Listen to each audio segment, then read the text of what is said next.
오늘 호세아서의 결론 부분이거든요. 호세아가 그동안 수많은 경고 그리고 심판의 메시지 끝에 오늘 호세아가 외치는 마지막 권면은 하나님께로 돌아오라. 그래서 14장 1절 보신 것처럼 이스라엘아 주 너의 하나님께로 돌아오라 그렇게 말씀하시잖아요. 그러니까 오늘 우리는 이 마지막 명령 앞에 두 가지 질문을 던지려고 하거든요. 이 질문은 3,000년 전에 이스라엘뿐만 아니라 오늘을 살아가는 우리 모두에게 동일한 적용이 됩니다. 첫 번째 뭐냐 하면 이스라엘은 왜 하나님께 온전히 돌아오지 못하는 것일까? 나는 왜 세상과 하나님 사이에 머물거리고 있을까? 두 번째는 나는 왜 하나님께만 돌아와야 하는가? 하나님께 돌아가야 할 분명한 이유는 무엇일까? 라는 내용입니다. 이 두 가지 질문을 통해서 오늘 우리 각자에게 주시는 하나님의 세밀한 음성을 듣기를 소망합니다. 자, 첫 번째, 나는 왜 하나님께 돌아오지 못하는 것일까?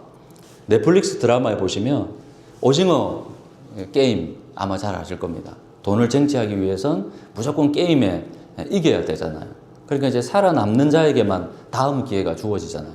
매 순간 살얼음판을 걷는 긴장의 연속입니다. 그러니까 우리가 사는 세상이 꼭 그와 같습니다. 내가 살려면, 내가 생존하려면, 나의 이익을 지키려면 수단과 방법을 가리지 않아야 할 것 같아 보입니다. 이제 그러다 보니까 이스라엘도 오늘 우리도 하나님뿐만 아니라 바알도 필요합니다. 하나님뿐만 아니라 돈도 필요하죠. 하나님도 돈도 인맥도 있어야 되고 가능한 모든 것을 끌어다 써야만 안심이 됩니다. 그래서 여호와는 나의 목자시니 뭐라고요? 내게 부족함이 없으리로다. 정말 그럴까? 부족함이 더 많은 것 같지는 않습니까? 이스라엘은 하나님만으로는 부족하다고 느꼈습니다. 그래서 그들의 결핍을 바알을 통해서 채우려 했고요. 주변 강대국 있잖아요. 아수르라든지 그리고 이집트라든지 그런 국가들에게 아부하면서 도움을 구했습니다. 놀라운 것은 그렇게 하면서도 그들은 하나님을 버리지 않았다는 겁니다. 하나님과 바알을 섞은 자신의 욕망에 충실한 변질된 종교를 만들어냈습니다. 그러고는 나 하나님 안에 있다고 스스로 자부하고요. 오히려 이런 것 때문에 하나님의 축복을 기대했습니다. 하나님의 자기 마음대로 움직일 수 있다고 착각한 것입니다. 그래서 호세아를 통한 하나님의 경고를 잘 듣지 않았죠. 하나님을 아는 지식에 심각한 오류가 발생한 것입니다. 신약에 보면 예수님도 그들의 후손들에게 동일하게 경고합니다. 마태복음 22장 29절에 보면 너희는 성경도 모르고 하나님의 능력도 모르기 때문에 잘못 생각하고 있다. 그렇게 말씀하시거든요. 그래서 그들은 하나님께 진정으로 돌아갈 수 없었습니다. 왜일까요? 자신들이 불의하다는 사실을 인정하지 않았기 때문에 그렇습니다. 그래서 호세아 14장 1절 후반절 보세요. 내가 지은 죄가, 내가 지은 불의가 너를 거꾸로 뜨렸지만, 너를 넘어지게 했지만 그들은 넘어졌음에도 불구하고 자신이 넘어진 이유인 불의를 보지 못했습니다. 오히려 변질된 종교로 자신의 불의를 합리화하고 정당화했습니다. 하나님의 뜻이 아닌 나의 욕망을 따르면서도 그것이 하나님의 축복이라고 스스로를 속였습니다. 그래서 그들은 하나님께 돌아갈 수가 없었습니다. 몇 마디 회개의 말로 통하지 않습니다. 하나님께 여러분 진정으로 돌아가려면 자신의 불의를 정직하게 목격해야 됩니다. 가리고 싶어도 거울에 비춰진 자신의 진실된 모습을 냉정하게 인정해야 합니다. 그래서 사도 바울이 예수님을 만나고 나서 하나님을 경험하고 나서 그렇게 고백하잖아요. 나는 죄인들 중에 우두머리라고. 그렇게 고백할 수 있었던 게 뭐겠습니까? 자신의 불의를. 거룩하신 하나님을 만나고 나서 자신의 불의를 누구보다 처절하게 깨달았기 때문에 이런 고백을 할 수 있지 않았겠습니까? 그래야 그제서야 드디어 나의 뜻을 접고 하나님의 뜻으로 삶의 방향을 틀 수 있습니다. 과감하게 뱃머리를 돌릴 수 있거든요. 그것이 바로 하나님께 진정으로 돌아가는 것입니다. 호세아는 이 과정을 이렇게 설명합니다. 여러분 2절 한번 보십시오. 너희는 말씀을 받들고 주님께로 돌아와서 이렇게 아뢰어라. 우리가 지은 모든 죄를 용서하여 주십시오. 우리를 자비롭게 받아주십시오. 숫소가지를 드리는 대신에 우리가 입술을 열어 주님을 찬양하겠습니다. 여기서 말씀을 받들고 돌아오라는 건 뭐냐 하면 다른 재물이 필요한 것이 아니라 진실된 회개의 말을 가지고 나오라는 그런 뜻입니다. 하나님, 제가 틀렸습니다. 나의 불의를 용서해 주십시오. 숫송아지 제사로, 형식적인 주일 예배로 나의 불의를 덮으려 하지 말고 마음을 돌이켜 진정으로 회개하며 나오라는 말씀입니다. 더 나아가 호세아는 구체적인 결단을 촉구합니다. 여러분 3절 보십시오. 다시는 아시리아에게 우리를 살려달라고 호소하지 않겠습니다. 군마를 의지하지도 않겠습니다. 다시는 우리 손으로 만들어 놓은 우상을 우리 신이라고 고백하지도 않겠습니다. 불의를 깨닫고 인정한다는 것은 그 불의의 뿌리가 무엇인지 정확하게 안다는 것입니다. 그냥 상황이 그러니까 냅다 하나님 앞에 회개하면 되겠지가 아니라 내가 저질렀던 그 불의, 잘못, 회개의 내용들을 정확하게 인식하고 알아야죠. 아, 그것이 내가 정말 의지했던 게 아시리아, 이집트였던가? 세상의 힘인가? 군마였는가? 나의 능력이었던가? 우상이었는가? 그렇다면 고백으로 끝나지 말고 그 불의의 뿌리를 완전히 건절해야 되잖아요. 그래서 단호한 의지를 통해서 고백의 진정성을 증명해야 됩니다. 컴패션의 그 대표로 있는 서정인 씨가 있는데요. 그는 이제 자신을 일 중독자라고 그렇게 말합니다. 아내는 목회자의 딸이라서 사람이 기본적으로 온유하기 때문에 내가 일 중독자로 살아도 큰 불평 없이 그렇게 살아왔다고 합니다. 이제 그러다가 어느 날 문득 이런 생각이 이제 들었다는 거죠. 아내는 나 때문에 저게 기뻐하는 것인지, 아내는 나 때문에 저게 행복한 것인지, 그 생각이 들었다는 것이죠. 에베소서 5장 25절에 남편은 아내 사랑하기를 그리스도께서 교회를 사랑하셔서 교회를 위하여 자신을 내주신 같이 사랑하라, 그렇게 말씀하셨잖아요. 그러니까 너무도 분명한 하나님의 뜻인데 나는 그동안 아내를 위해서 살지 못했구나. 아내가 나를 통해서 행복해야 되는데, 아내가 나의 섬김을 통해서 주님 안에서 행복해야 되는데 내가 하나님과 아내에게 불의했구나. 그는 하나님께 진심으로 회개했고 그날부터 아내를 위한 삶으로 인생이 달라졌다고 그렇게 말합니다. 이것이 하나님께 돌아가는 것 아니겠습니까? 이게 오래된 그 토크쇼인데, 대국민 토크쇼 안녕하세요. 예, 아마 기억나실 겁니다. 그 개그맨 이영자가 한 말이 있습니다. 이제 고등학생 딸이 나왔는데 아버지가 지나치게 간섭한다는 겁니다. 폭력적인 언행을 그래서 고발했죠. 아버지는 딸을 향한 사랑이라면서 자기 행동을 정당화합니다. 그 어떤 설득도 통하지 않자 개그맨 이영자는 울면서 자신의 경험을 이렇게 이야기합니다. 세상을 이기는 힘은, 아버님, 세상을 이기는 힘은 가장 많은 사랑을 받는 것입니다. 사랑을 많이 받고 자라는 사람이 세상에 그 어떤 힘든 일이 있어도 그걸 잘 극복하고 이겨나갈 수 있습니다. 자신은 지금 50년이 지났는데도 왜 방황하고 있느냐? 아버지가, 어머니가 한 번도 자기를 사랑한다는 표현을 해주지 않았습니다. 그래서 나는 아직도 지금 방황하고 있습니다. 딸이 느끼지 못하는 당신의 사랑 때문에 지금 딸이 고통 속에 있다면 딸이 진정으로 원하는 그 사랑을 위해서 아버님이 진짜 변해야 되지 않겠습니까? 아버지는 어떤 결정을 내렸겠습니까? 어떤 결정을 내려야 하나님께로 돌아가는 것일까요? 그동안 사랑이라는 명분으로 딸을 아프게 했던 자신의 불의를 반성하고 딸에게 진심으로 사과하고 내가 다시는 너에게 강압적으로 명령하지 않겠다고, 아버지라는 이유만으로 너의 삶을 그렇게 지나치게 폭력적으로 그렇게 간섭하지 않겠다고 그렇게 결단한다면 그것이 하나님께 진정으로 돌아가는 것이 아니겠습니까? 탤런트 하이라 그님이 이렇게 말합니다. 남편 최수종님은 15년간 자신이 다른 종교를 가졌음에도 한 번도 자기 종교를 강요한 적이 없다고 합니다. 절에 같이 가주기도 했다고 합니다. 그래서 주변의 사람들이 혹시 최수종 씨가 개종을 했는가? 불교로 전향했는가? 그렇게 오해를 사기도 했다고 합니다. 15년이 지나서 그녀는 결국 하나님께로 돌아올 수밖에 없었다고 고백합니다. 하나님께 진정으로 돌아온 자만이 또 다른 사람을 하나님께로 돌아오게 하는 도구로 사용될 수 있지 않겠습니까? 그래서 호세아가 지금 호세아서를 통해서 그 역할을 하고 있는 것이고, 나도 진정으로 하나님께 돌아왔다면 또 다른 사람을 돌아오게 하는 그 사명이 오늘 우리의 사명이 아니겠습니까? 두 번째, 나는 왜 하나님께 돌아와야 할까요? 그렇다면 우리가 모든 것을 포기하고서라도 하나님께 돌아가야 하는 이유가 무엇입니까? 여러분 3절 끝에 한번 보십시오. 뭐 아수르도 의지하지 않고 그러면서 맨 마지막에 왜냐하면 고아를 가엾게 여기시는 분은 주님밖에 없습니다 라고 말씀하잖아요. 그 고아가 누굽니까? 이스라엘이겠죠. 오늘 우리겠죠. 세상의 힘과 나의 능력을 의지했지만 결국 아무것도 남지 않는 영적인 고아, 그게 바로 이스라엘이었고 오늘 우리 아니겠습니까? 내가 왜 하나님께 돌아가야 합니까? 나의 이 불의에도 불구하고 나를 긍휼히 여기시는 그 분이 주님밖에 없기 때문에 그렇습니다.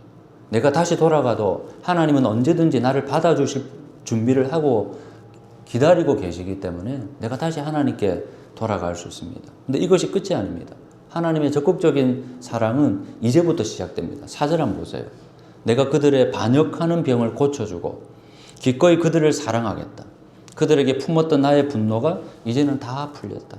돌아온 탕자를 그저 품어주는 것이 하나님의 엔딩이 아닙니다. 하나님의 끝이 아닙니다.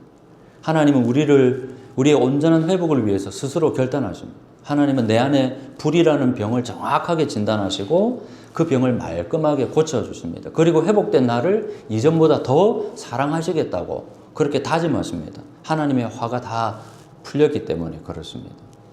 여러분 홍대하면 뭐가 생각나세요?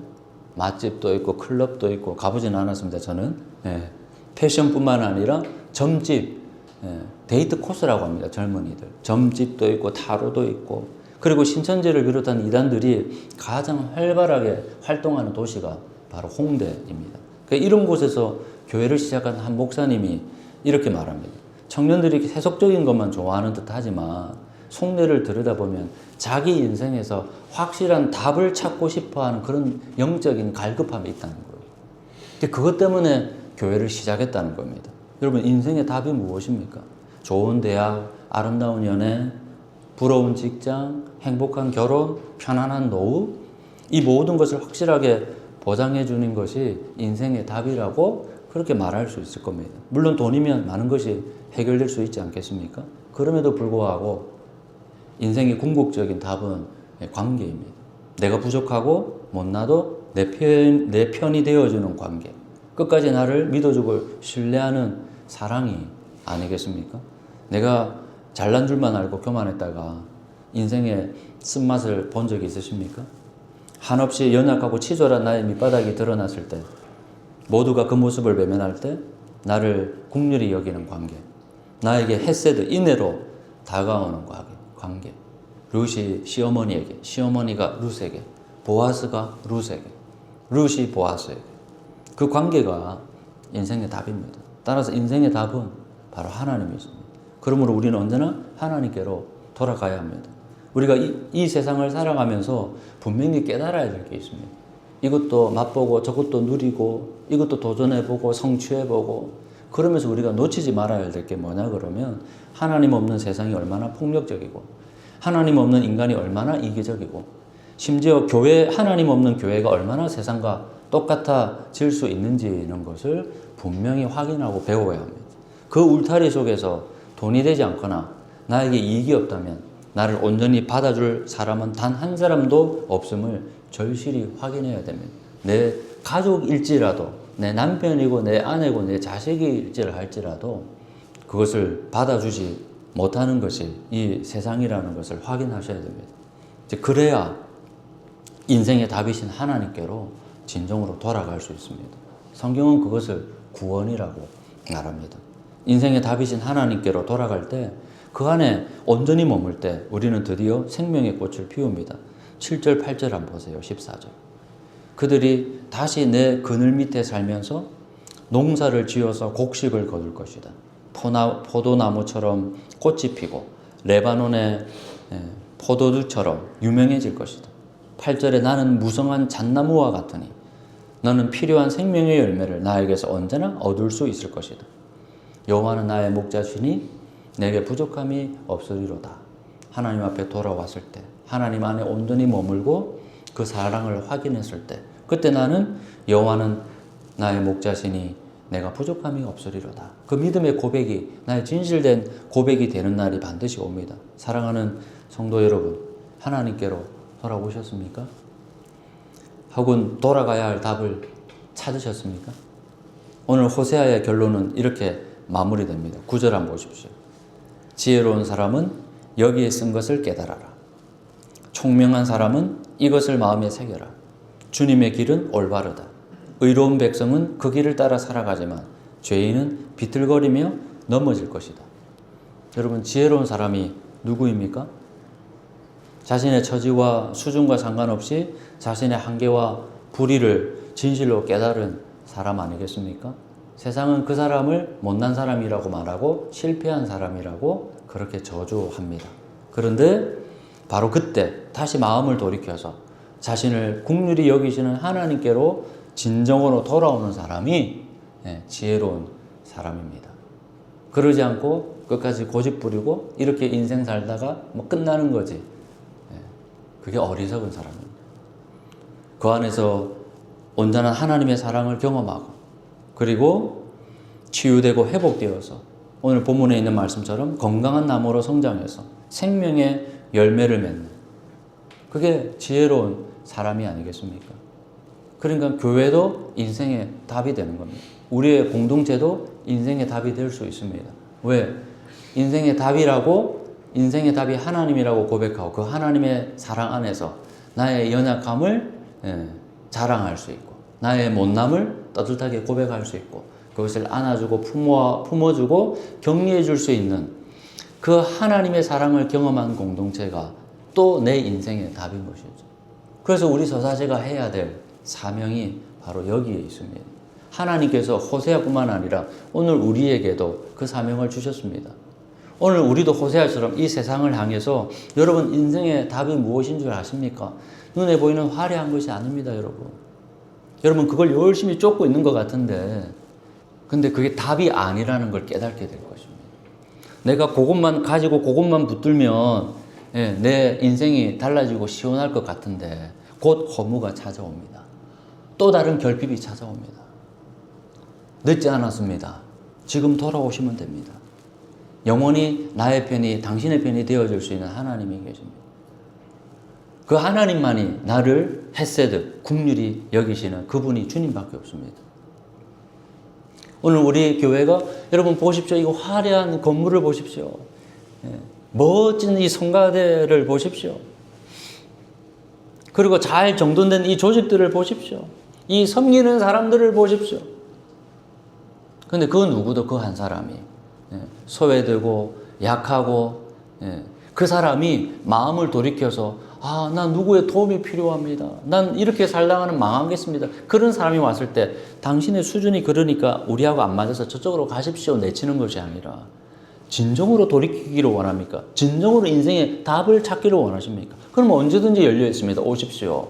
그것이 바로 서사십니다. 그것이 바로 교회고 그것이 바로 하나님의 품입니다.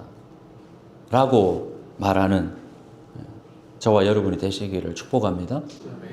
그래서 우리 모두가 하나님 안에서 진정으로 주님께 돌아와서 그걸 누리고 그 누림을 또 다른 사람에게 누릴 수 있는 그 사명을 저와 여러분이 감당하는 그 놀라운 축복이 있기를 주의 이름으로 축원합니다. 기도하시겠습니다. 그래서 그 홍대의 교회 이름이 뉴송 교회입니다. 새 노래 교회입니다. 그래서 그게 갈급합이 해결된 사람들이 그 교회가 하는 게 뭐냐면 홍대에 나가서 매일 전도하고 기도하고 여러분에게 전도하고 기도하라는 말이 아니라 그걸 통해서 오는 사람은 없다고 합니다. 그렇습니다. 나가서 전도하면 사람들이 안 옵니다. 그럼에도 불구하고 어떤 유익이 있었느냐. 나가서 전도하고 그랬더니 나가서 전도하고 기도하고 준비하고 부딪혀보고 거절당해보고 하나님이 필요 없는 사람들이 너무나 많구나라는 것을 알면서 자기를 돌아보는 거예요. 자기들이 정결해지는 거예요. 이제 우리 교회는 호세아서를 통해서 패러다임을 바꿔야죠. 이제 형식적으로 안 있어도 됩니다. 여기 나오셨다 그러면 인생의 답이 하나님이심을 찾아야 되잖아요. 10년이 지나고 20년이 지나도 아무것도 안 하면 못 찾습니다. 하나님께서는 그걸 답을 찾기를 원하시고 기다리십니다.